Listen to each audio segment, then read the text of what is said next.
விஜய் அண்ணா வீட்டில் பிச்சை எடுத்து எடுத்து பார்த்தாச்சு. அது எதுவும் வேலைக்கு ஆகாதுன்னு அடுத்ததா போஸ்ட் கார்டன்ல ரஜினி சார் வீட்டில் போய் பிச்சை எடுக்கலாம் அப்படின்னு போயிட்டீங்களா மிஸ்டர் சீமான்?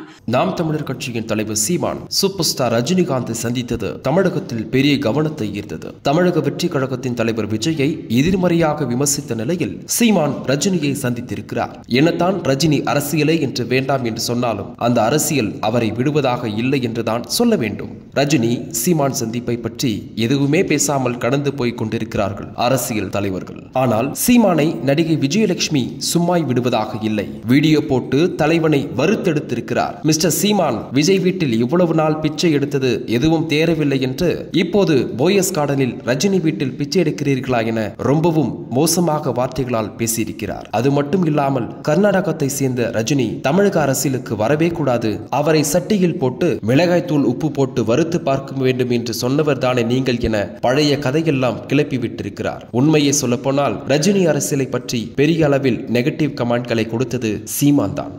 மலைக்கு போறதை விட்டுவிட்டு இந்த வேலை உங்களுக்கு வேண்டாம் நம்ம சொன்னா கேட்கறது இல்ல. நான் வருவேன். ஒரு வெற்றிடம் இருக்கிறது, சுடுகாட்டில் கூட நிறைய வெற்றிடம் இருக்குது.